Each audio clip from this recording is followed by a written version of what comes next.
alde batera utzi gabe ere, ondorengo gaiari utziko diogu, hirigintza izango dugu izpide ondorengoan, eta honetan ere beste bi galdera plantatzen ditugu, baita erreplikarako tartea ere, eta lehendabiziko galderarekin hasteko, Peiok izango du hitza lehendabiziz, zer proposatzen duzuen alderdiak etxe bizitzei dagokionez? Peio, nahi duzunean. Bueno, hor dakigunez San Estebanen dago plana bat aspalditikan martxan jarri nahian, ez dakigu nola dagoen orain, baino horri heldu beharko genioke berriroia zer egin leiken, eta gero bestaldetik, uste dugu etxe bizitzak egite aldetik kooperatibismoa uste dutela aukera oso ona. Gero egia da, herri guztietan bezala hemen ere badaudela, etxe bizitzak gutxa daudenak, eta horiek ere aztertu eta beren jabiekin eta hitz egin beharko genuke, zeren etxe bizitzak gutxik eukitzea lastima da, ezta? Baina, ententioen berda, bere jabearekin zer egin eta hortikan joko genuke, ezta? Mila esker, ordenari jarraituz, Jose Ignacio, zure txanda. Bai, gure aldetik, etxe bizitza udal planak martxan jarri behar direla uste dugu, ez? Alokairu sozialeko etxe bizitza planak. Guretzat, etxe bizitza eskubide subjetiboa da. Eta horregatik, alokairu sozialeko etxe bizitzak guztientzako eskuragarri izatea lortu behar dugu. Otarako, familia bakoitzak ordaindu beharreko alogera edo alokairua familia bakoitzaren erretaren arabera izan behar duela uste dugu. Ez luke hileko diru-sarreraren 130 gainditu behar. Eta gazten kasuan, 120. Esan da bezala, noski etxe bizitza hutsak merkaturatzeko planak ere bultzatu egin behar dira, eta onditu, aldan moduan. Eta San Estebani buruz, asko hitz egin dugu uste, hurrengo erako. Mila esker, Olatz, nezunean zure txanda. Aurreko legealdian Tolosako etxe bizitza parkea handitu zen, eta hurrengo legealdirako ere guk proposatzen dugu etxe bizitza parkea handitzea, baino dagoen errealitateari egokituta, eta horregatik proposatzen dugu Jose Ignaziok esan duen ildo berdinetik alokairua sustatzea. Gure helburua izango da, hirigintza gaur egungo Tolosaren beharretara egokitzea.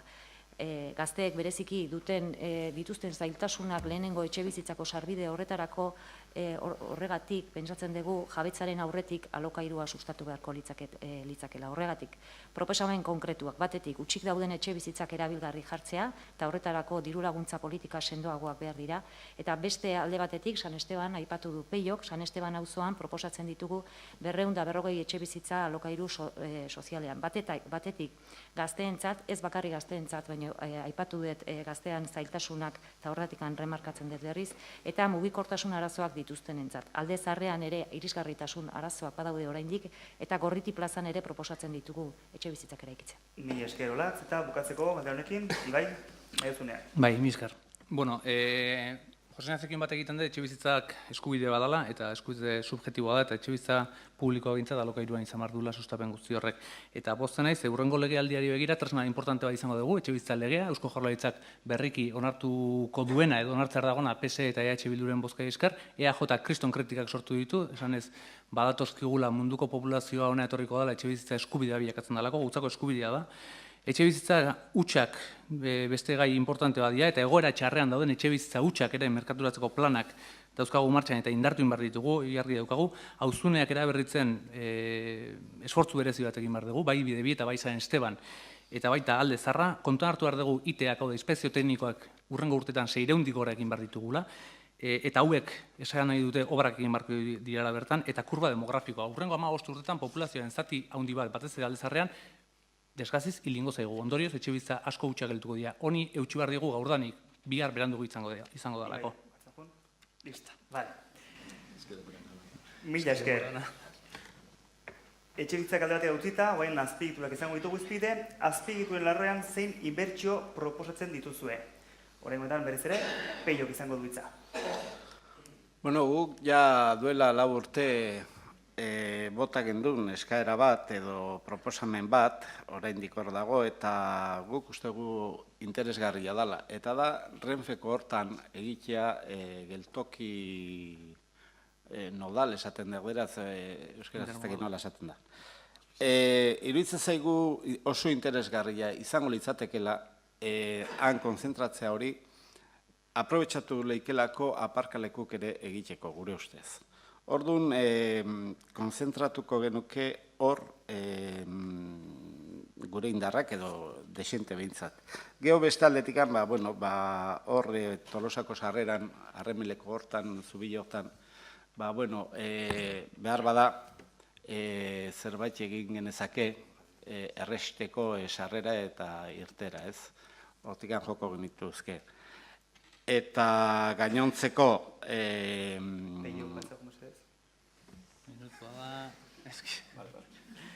Mila esker, Josi Nazio, zure txanda. Bai, azpiegiturei buruz. Ere ustez, azpiegitura asko bidean gelditu dira, ez? Eta, bada garaia, nolabait berriro, aurrera jarraitzea lehen zeuden edo programatuta zeuden hori izan bat, ez?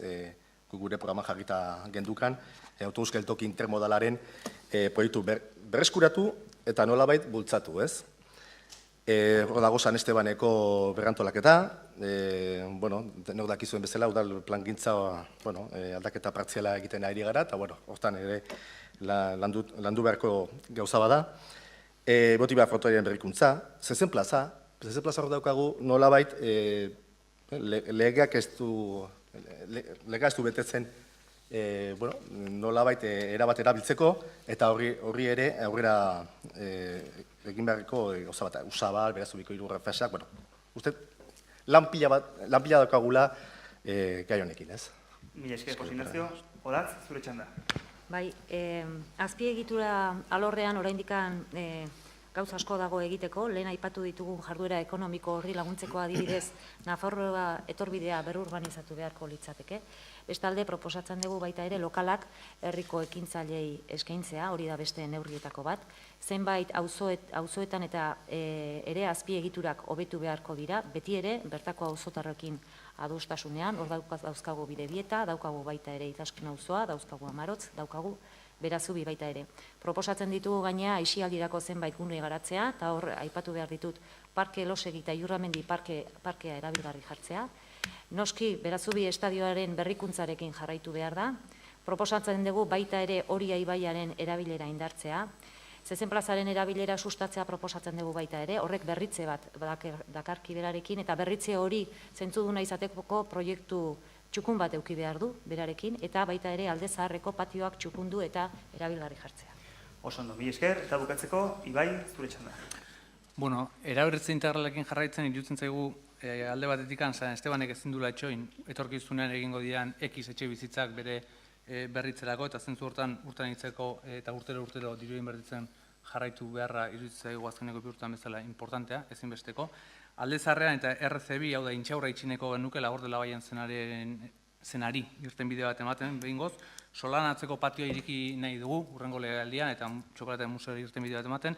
Elosegi parkea inbesteko ostatu zaigun hori eraberritu eta eraberritzen hasi nahi dugu, jendeari iriki ahal izateko. Berazubi estadioarekin azkeneko fasea burutu eta amaitu, Behortibar frontoiari urtean hitzeko eraberritzeko plan bat egin nahiko genuke eta gauzatu. Landa auzotan bai Bedaioko ur depositoa martxan jarri, azken finean ura izan ezaten urte guztian zehar ere, eta energia efizientzian eta Smart Cityan ere indarra egin nahiko genuke. Energia kontsumo jetxirak sustatu eta inbertsio edo jetxirabien bidez inbertsiora bideratu sorkuntzari eta Tolargiren bidez fibra optiko sare municipal bat sortu. Mila esker, eta bukatzeko orain berriz ere beste minutuko tarte bat erreplikarako edo beste zera gehitzeko. Peio, nahi duzunean. Ni beste puntu batean nion. Zeren lenguari jarraitzeko ez diate errepikatzeko ezerren. Ezkio, minutu badakanzu, nahi duzun esateko. A ber, eske lengo puntura bueltatuz.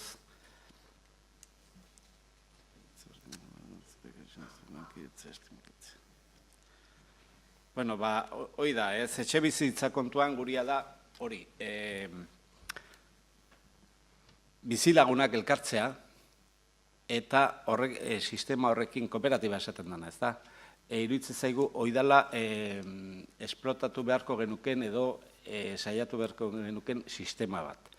Eta gainontzekun, etxe bizitzako eskubidek eta gainontzekuk badakigu, beste gauza da nola gauzatzen den hori, ezta? Eta gauzatzearen garaian, askotan oztopoak sortzen dira, erabat lehenengo asmoak aldatzen dituztenak, ezta?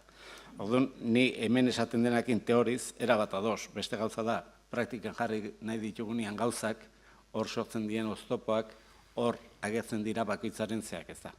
Eta nik hortan beti jotzen dut posibilitateari iria horrei helduaz, ez? Zeren bestia da diskurso hutsa. Mila esker Peio, Jose Ignacio, nahi duzunean. Bai, bueno, badirudi denok erabat ados gaudela zein bertsioak egin behar diren ala ez. Baina nik esango nuke hemen, nola instrumentatzen da hau, edo nola erabaten da aurre hau. Noski, aurrekontue bidez ez, eta ezingo dira seguraski denak batera egin, baina behintzat inbertsio plan bat egin behar da. Lehen esaten nuen, eta kritika bat zan, Bildonen gobernuari, etorkizunerako ez dute inunko proiekturik utzi, martxan. Eta orduan, lau urtetarako plan bat egin behar dela, eta plurianuala izan duela, noski. Baina hori, behintzat, proiektuak martxan jartzeko, inbertsio aurrekontua erabat plurianuala eta lau urte begira egin behar dela. Mila esker, Olatz, nahi duzunean.